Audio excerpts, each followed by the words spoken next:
তায়েফের বড় বড় বেঈমান লিডাররা ডাক দিয়া কয়, ছোট ছোট বাচ্চাদেরকে ডাক দিয়া বলে, দেখ ওই মক্কা থেকে একটা পাগল আসছে, ওই পাগল মুহাম্মদকে পাথর মাইরা তোরা এখান থেকে তাড়ায়া দে। জোরে কর নাউযুবিল্লাহ।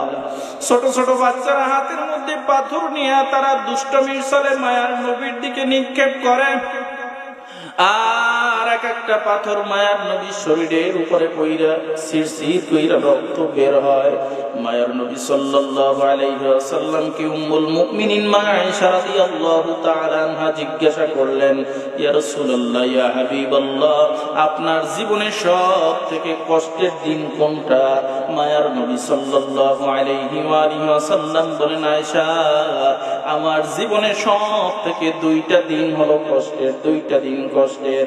এর মধ্যে এক নাম্বার হলো তায়েফের জমিনে যখন কাফের বেঈমান মুশরিকরা আমাকে পাথর নিক্ষেপ করলো, আমি যখন বেহুশ হয়ে জমিনের মধ্যে পড়ে গেলাম, আবার হুশ হয়, আবার কাফের বেঈমান মুশরিকরা আমার উপরে পাথর নিক্ষেপ করে, আবার বেহুশ হয়ে পড়িয়া যাই, আবার পাথর নিক্ষেপ করে, আবার বেহুশ হয়ে আবার পাথর নিক্ষেপ করা হয়। ওই দিনটা আমার বড় কষ্টের। মায়ার নবী বেহুশ হয়ে জমিনের মধ্যে পড়ে গেছে, হুশ হয়ে তাকায় দেখে এক খণ্ড মেঘ তার উপরে ছায়া দিতেছে। জোরে কোন সুবহানাল্লাহ। এরপরে জিবরিল আলাইহিস সালাতু ওয়াস সালাম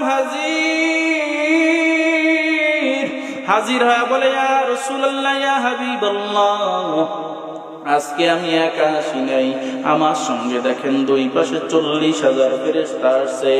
আপনি যদি এক মুহূর্তের জন্য হুকুম দেন, এই ফেরেশতারা হলো তায়েফের চতুর্পাশে যেই পাহাড়গুলো দেখতে পান, এই পাহাড়গুলোর দায়িত্বরত ফেরেশতা আল্লাহ আমার সঙ্গে পাঠিয়ে দিছে।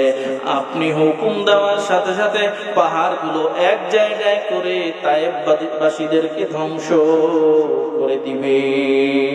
আল্লাহর নবী ডাক দিয়া বলে, ও ভাই জিবরিল, না না, তায়েফবাসীদেরকে ধ্বংসের জন্য আমি বদদোয়া করতে পারবো না। তায়েফবাসীরা যদি আজকে আমার দ্বীনের দাওয়াত, ইসলামের দাওয়াত গ্রহণ না করে, একদিন না একদিন এদের বংশের মানুষগুলা দ্বীনের দাওয়াত গ্রহণ করবে, ইসলামের দাওয়াত গ্রহণ করবে।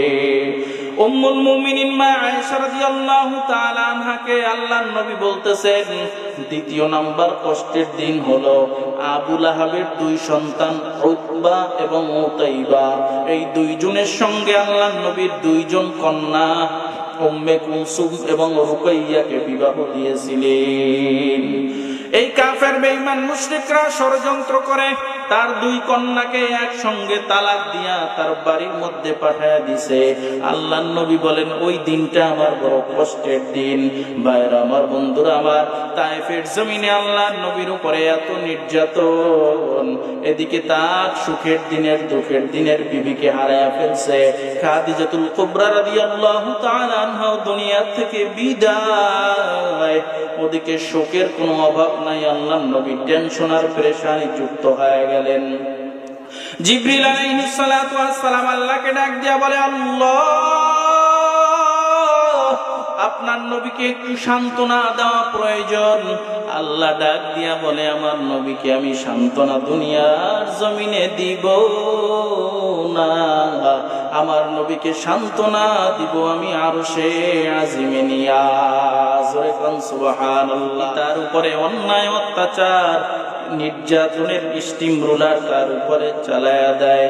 মায়ার নবী সাল্লাল্লাহু আলাইহি ওয়াসাল্লাম বারবার বংশের মানুষদেরকে দ্বীনের দাওয়াত দেয়, কালেমার দাওয়াত দেয়, কিন্তু মানুষগুলো কালেমার দাওয়াত গ্রহণ করে না, দ্বীনের দাওয়াত গ্রহণ করে না, ইসলামের দাওয়াত গ্রহণ করে না, বরং তার উপরে অন্যায় অত্যাচার নির্যাতনের স্টিম রোলার চালায়া দেয়। মায়ার নবী সাল্লাল্লাহু আলাইহি ওয়াসাল্লাম এবার বড় একটা উঁচু পাহাড়ের উপরে উঠলেন, পাহাড়ের চূড়ার উপরে উঠলেন। পাহাড়ের চূড়ার উপরে উঠে মক্কাবাসীদেরকে মায়ার নবী সাল্লাল্লাহু আলাইহি ওয়াসাল্লাম ডাক দিলেন, ইয়া আইয়ুহান নাস, হে মানুষ সকল, হে আমার মক্কাবাসী, হে আমার কওমের মানুষ, হে আমার গোত্রের মানুষ, হে আমার বংশের লোকেরা, তোমরা আসো। সবাই ওই পাহাড়ের চতুর্পাশে আইসা জমা হতে শুরু করলো, সবাই জামাতবদ্ধ হওয়া শুরু করলো। মায়ার নবী সাল্লাল্লাহু আলাইহি ওয়াসাল্লাম পাহাড়ের উঁচু টিলার উপরে দাঁড়ায় আছেন। সব মক্কাবাসীরা যখন আয়েশা উপস্থিত হয়ে গেল, তখন আল্লাহর নবী সাল্লাল্লাহু আলাইহি ওয়াসাল্লাম বলেন, ও আমার মক্কাবাসীরা, তোমরা তো পাহাড়ের চতুর্দিকে আয়েশা হাজির হয়ে গেলা, বলো তোমরা যারা পাহাড়ের পূর্ব দিকে আছো, পশ্চিমে কি আছে তোমরা দেখতে পারো না? আমি যদি বলি পশ্চিমে ভয়ঙ্কর একটা বাঘ আসছে, ভয়ঙ্কর একটা জন্তু, ভয়ঙ্কর একটা প্রাণী আসছে, তোমরা কি বিশ্বাস করবা নাকি? তখন পূর্ব দিকের সব মানুষগুলো বলা শুরু করলো, ও আব্দুল্লাহ সন্তান মুহাম্মদ, তোমার জিন্দেগির মধ্যে একটা সেকেন্ডের জন্য, একটা মুহূর্তের জন্য কোনো মিথ্যা কথা নাই। এই মক্কাবাসীরা, আমরা তোমাকে সবাই আল আমিন বলে জানি। তোমার হায়াতের জিন্দেগির মধ্যে একটা মুহূর্ত, একটা সেকেন্ডের জন্য কোনো মিথ্যা কথা নাই। ও আব্দুল্লাহ সন্তান মুহাম্মদ, তুমি যদি বলো পাহাড়ের পশ্চিম প্রান্তে ভয়ঙ্কর প্রাণী অপেক্ষামান, অথবা শত্রু বাহিনী অপেক্ষামান, যুদ্ধের সাজে সজ্জিত হইয়া শত্রু বাহিনী অপেক্ষামান, আমরা সবাই মানতে বাধ্য, কারণ তোমার জবান দ্বারা কোনোদিন মিথ্যা কথা বের হইতে পারে না। জোরে কোন সুবহানাল্লাহ।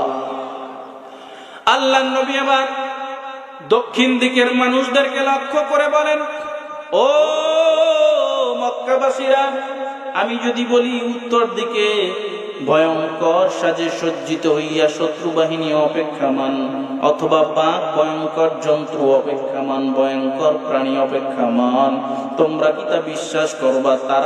তারাও একই জবাব দেয়। পশ্চিম দিকের মানুষদেরকে জিজ্ঞাসা করলে তারাও একই জবাব দেয়, উত্তর দিকের মানুষদেরকে জিজ্ঞাসা করলে তারাও একই জবাব দেয়। এই জবাব দেওয়ার কারণ হলো, ওই মক্কাবাসীরা ডাক দিয়া বলে, ও আব্দুল্লাহ সন্তান মুহাম্মদ, তোমার মতো আল আমিন, তোমার মতো সত্যবাদী আর কেউ নাই, হতেও পারে না। দ্বিতীয় নাম্বার কারণ হলো, তুমি পাহাড়ের চূড়ায় উঁচু স্থানে আছো। যে উঁচু স্থানে বসে এই পাহাড়ের চতুর্দিকে সমানভাবে দেখা যায়। আমরা যারা পাহাড়ের পূর্ব দিকে অবস্থান করতেছি, তারা পশ্চিম দিকে কি আছে না আছে এটা আমরা দেখতে পারি না। যারা আমরা দক্ষিণ দিকের মধ্যে অবস্থান করতেছি, তারা উত্তর দিকে কি আছে আমরা জানি না। জোরে বলেন ঠিক কিনা? আমি উঁচু স্থানে দাঁড়াইলে আপনারা যদি চতুর্পাশে দাঁড়ান, চতুর্পাশে কি আছে এটা আমি দেখতে পারবো, আপনারা পারবেন না। মক্কাবাসীরা বলে যে, ও আব্দুল্লাহ সন্তান মুহাম্মদ, তুমি তো উঁচু স্থানে আছো, সুতরাং তাকাইলে তো চতুর্দিকে সমানভাবেই দেখতে পারবা। কি বলেন ঠিক কিনা? এরপরে মায়ার নবী সাল্লাল্লাহু আলাইহি ওয়াসাল্লাম বলেন, আমি তো বললাম শত্রু বাহিনী সুসজ্জিত অবস্থায় পাহাড়ের চতুর্পাশে অপেক্ষামান, তোমাদের সঙ্গে যুদ্ধে লিপ্ত হবে। ও মক্কাবাসীরা, এর থেকেও ভয়ঙ্কর একটা সংবাদ নিয়ে নাও, একটা খবর নিয়ে নাও। তোমরা যদি লা ইলাহা ইল্লাল্লাহ না পড়ো, কালেমা দাওয়াত গ্রহণ না করো, মূর্তি পূজা না ছাড়ো, তোমরা লাত মানাত উজ্জাতের পূজা যদি তোমরা না ছাড়ো, তাহলে কিয়ামতের কঠিন ময়দানে তোমাদের ঠিকানা হবে জাহান্নাম। মায়ার নবী যখন এই দ্বীনের দাওয়াত, কালেমার দাওয়াত, ঈমানের দাওয়াত দিলেন, তখন একদল মানুষ তেলে বেগুনে জ্বলে উঠছে। জোরে কোন নাউযুবিল্লাহ। এমনকি আল্লাহর নবীর আপন চাচা আবু লাহাব, তিনি ডাক দিয়া বলে, তাব্বাত লাকা ইয়া মুহাম্মদ, ও মুহাম্মদ, তোমার দুটো হাত ধ্বংস হয়ে যাক। জোরে কোন নাউযুবিল্লাহ। ও আব্দুল্লাহ সন্তান মুহাম্মদ, তুমি কি আমাদেরকে এই জন্য ডেকেছো? তুমি কি আমাদের সময়গুলো এই জন্য নষ্ট করলা? তুমি কি এই কালেমার দাওয়াত দেওয়ার জন্য, মূর্তি পূজা ছাড়ার জন্য তুমি আমাদেরকে এখানে আনছো? এবার আবু লাহাব যখন মায়ার নবীর হাত দুটো ধ্বংসের প্রার্থনা করলেন, আমার আল্লাহর আর সহ্য হয় নাই। আল্লাহ তাআলা সাথে সাথে সূরা লাহাবের প্রথম অংশ নাজিল করে দিয়েছেন। জয় বল সুবহানাল্লাহ। আল্লাহ ডাক দিয়া বলেন, তাব্বাত ইয়াদা আবি লাহাবিন ওয়া তাব। আল্লাহর নবীর দুটো হাত ধ্বংস হবে কি আবু লাহাবের দুটো হাত ধ্বংস হয়ে গেছে। জোরে কোন সুবহানাল্লাহ। আল্লাহ তাআলা পর্যায়ক্রমে কয়েকদিনের ব্যবধানে সূরা লাহাব নাজিল করলেন। সূরা লাহাব এমন একটা সূরা, একটা পরিবারের উপরে লানত দিয়া আল্লাহ তাআলা সম্পূর্ণ একটা সূরা নাজিল করছে। ভাইরা আমার, এই সূরা লাহাবের প্রথম অংশ যখন নাজিল হয়, তখন সাহাবায়ে কেরাম অলিতে গলিতে, মক্কার পথে ঘাটে সব জায়গায় সূরা লাহাবের প্রথম অংশ তেলাওয়াত করে। আর আবু লাহাবের স্ত্রীর নাম ছিল উম্মে জামিল। এটা উম্মে জামিলের সহ্য হয় নাই, তিনি হাতের মধ্যে পাথর নিয়ে মুহাম্মদকে খুঁজতেছে। জোরে কর না আউযুবিল্লাহ। এই উম্মে জামিল ছিল ভয়ঙ্কর একটা দজ্জাল মহিলা। কি মহিলা? দজ্জাল মহিলা। আল্লাহ বলেন, আমরাতুহু হাম্মালাতাল হাতাব। এই আবু লাহাবের দুটো হাত ধ্বংস হবে, আবু লাহাব ধ্বংস হবে এমনটা না, বরং তার স্ত্রীও ধ্বংস হয়ে যাবে। ভাইরা আমার, আল্লাহর নবীর কালিমার দাওয়াত, ঈমানের দাওয়াত কেউ গ্রহণ করে না, বরং তার উপরে অন্যায়, অত্যাচার, নির্যাতনের স্টিম রোলার চলে আসে। মায়ার নবী সাল্লাল্লাহু আলাইহি ওয়াসাল্লাম বলেন, এইবার আমি চিন্তা করলাম, যেহেতু আমার এই মক্কাবাসীদের সঙ্গে শৈশবে আমি অনেক সময় কম কাটিয়েছি, শৈশবে আমার দুধমা হালিমার সঙ্গে আমি তায়েফের জমিনে বেশি সময় কাটিয়েছি, ওখানে আমার অনেক বন্ধু বান্ধব আছে। এই জন্য আমি সেখানে যদি কালেমার দাওয়াত নিয়ে যাই, ঈমানের দাওয়াত নিয়ে যাই, তাহলে ওইখানে আমার কালেমার দাওয়াত যদি গ্রহণ করে, আমার ইসলাম ঈমানের দাওয়াত দেওয়া আরো সহজ হয়ে যাবে। মায়ার সাল্লাল্লাহু আলাইহি ওয়াসাল্লাম এইবার ঈমানের দাওয়াত নিয়ে তায়েফের জমিনে হাজির। যখন তায়েফের জমিনে হাজির হয়, কালেমার দাওয়াত, ঈমানের দাওয়াত যখন তায়েফবাসীদেরকে দেওয়া শুরু করে, তায়েফের বড় বড় বেঈমান লিডাররা ডাক দিয়া কয়, ছোট ছোট বাচ্চাদেরকে ডাক দিয়া বলে, দেখ ওই মক্কা থেকে একটা পাগল আসছে, ওই পাগল মুহাম্মদকে পাথর মাইরা তোরা এখান থেকে তাড়ায়া দে। জোরে কর নাউযুবিল্লাহ। ছোট ছোট বাচ্চারা হাতের মধ্যে পাথর নিয়ে তারা দুষ্টমির ছলে মায়ার নবীর দিকে নিক্ষেপ করে, আর এক একটা পাথর মায়ার নবীর শরীরের উপরে পইরা শিরশির কইরা রক্ত বের হয়। মায়ার নবী সাল্লাল্লাহু আলাইহি ওয়াসাল্লাম কি উম্মুল মুমিনিন মা আয়েশা রাদিয়াল্লাহু তাআলা আনহা জিজ্ঞাসা করলেন, ইয়া রাসূলুল্লাহ, ইয়া হাবিবাল্লাহ, আপনার জীবনে সব থেকে কষ্টের দিন কোনটা? মায়ার নবী সাল্লাল্লাহু আলাইহি ওয়াসাল্লাম বলেন, আয়েশা, আমার জীবনে সব থেকে দুইটা দিন হলো কষ্টের, দুইটা দিন কষ্টের। এর মধ্যে এক নাম্বার হলো তায়েফের জমিনে যখন কাফের বেঈমান মুশরিকরা আমাকে পাথর নিক্ষেপ করলো, আমি যখন বেহুশ হয়ে জমিনের মধ্যে পড়ে গেলাম, আবার হুশ হয়, আবার কাফের বেঈমান মুশরিকরা আমার উপরে পাথর নিক্ষেপ করে, আবার বেহুশ হয়ে পড়িয়া যাই, আবার পাথর নিক্ষেপ করে, আবার বেহুশ হয়ে আবার পাথর নিক্ষেপ করা হয়। ওই দিনটা আমার বড় কষ্টের। মায়ার নবী বেহুশ হয়ে জমিনের মধ্যে পড়ে গেছে, হুশ হয়ে তাকায় দেখে এক খণ্ড মেঘ তার উপরে ছায়া দিতেছে। সুবহানাল্লাহ। এরপরে জিবরিল আলাইহিস সালাতু ওয়াস সালাম হাজির হয়ে বলে, ইয়া রাসূলুল্লাহ, ইয়া হাবিবাল্লাহ, আজকে আমি একা আসি নাই, আমার সঙ্গে দেখেন দুই পাশে 40,000 ফেরেশতা আসছে। আপনি যদি এক মুহূর্তের জন্য হুকুম দেন, এই ফেরেশতারা হলো তায়েফের চতুর্পাশে যেই পাহাড়গুলো দেখতে পান, এই পাহাড়গুলোর দায়িত্বরত ফেরেশতা আল্লাহ আমার সঙ্গে পাঠিয়ে দিছে।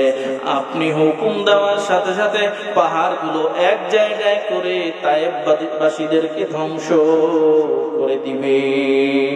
আল্লাহর নবী ডাক দিয়া বলে, ও ভাই জিবরিল, না না, তায়েফবাসীদেরকে ধ্বংসের জন্য আমি বদদোয়া করতে পারবো না। তায়েফবাসীরা যদি আজকে আমার দ্বীনের দাওয়াত, ইসলামের দাওয়াত গ্রহণ না করে, একদিন না একদিন এদের বংশের মানুষগুলা দ্বীনের দাওয়াত গ্রহণ করবে, ইসলামের দাওয়াত গ্রহণ করবে। উম্মুল মুমিনিন মা আয়েশা রাদিয়াল্লাহু তাআলা আনহাকে আল্লাহর নবী বলতেছেন, দ্বিতীয় নাম্বার কষ্টের দিন হলো আবু লাহাবের দুই সন্তান উতবা এবং উতাইবা, এই দুইজনের সঙ্গে আল্লাহর নবীর দুইজন কন্যা উম্মে কুলসুম এবং রুকাইয়াকে বিবাহ দিয়েছিলেন। এই কাফের বেঈমান মুশরিকরা ষড়যন্ত্র করে তার দুই কন্যাকে একসঙ্গে তালাক দিয়া তার বাড়ির মধ্যে পাঠায়া দিছে। আল্লাহর নবী বলেন, ওই দিনটা আমার বড় কষ্টের দিন। ভাইরা আমার, বন্ধুরা আমার, তায়েফের জমিনে আল্লাহর নবীর উপরে এত নির্যাতন, এদিকে তার সুখের দিনের দুঃখের দিনের বিবিকে হারায়া ফেলছে। খাদিজাতুল কুবরা রাদিয়াল্লাহু তাআলা আনহা দুনিয়া থেকে বিদায়, ওদিকে শোকের কোনো অভাব নাই। আল্লাহর নবী টেনশন আর পেরেশানি যুক্ত হয়ে গেলেন। জিবরিল আলাইহিস সালাতু ওয়াস সালাম আল্লাহকে ডাক দিয়া বলে, আল্লাহ, আপনার নবীকে একটু সান্ত্বনা দেওয়া প্রয়োজন। আল্লাহ ডাক দিয়া বলে, আমার নবীকে আমি সান্ত্বনা দুনিয়ার জমিনে দিব না, আমার নবীকে সান্ত্বনা দিব আমি আরশে আজিমে নিয়া। জোরে কোন সুবহানাল্লাহ।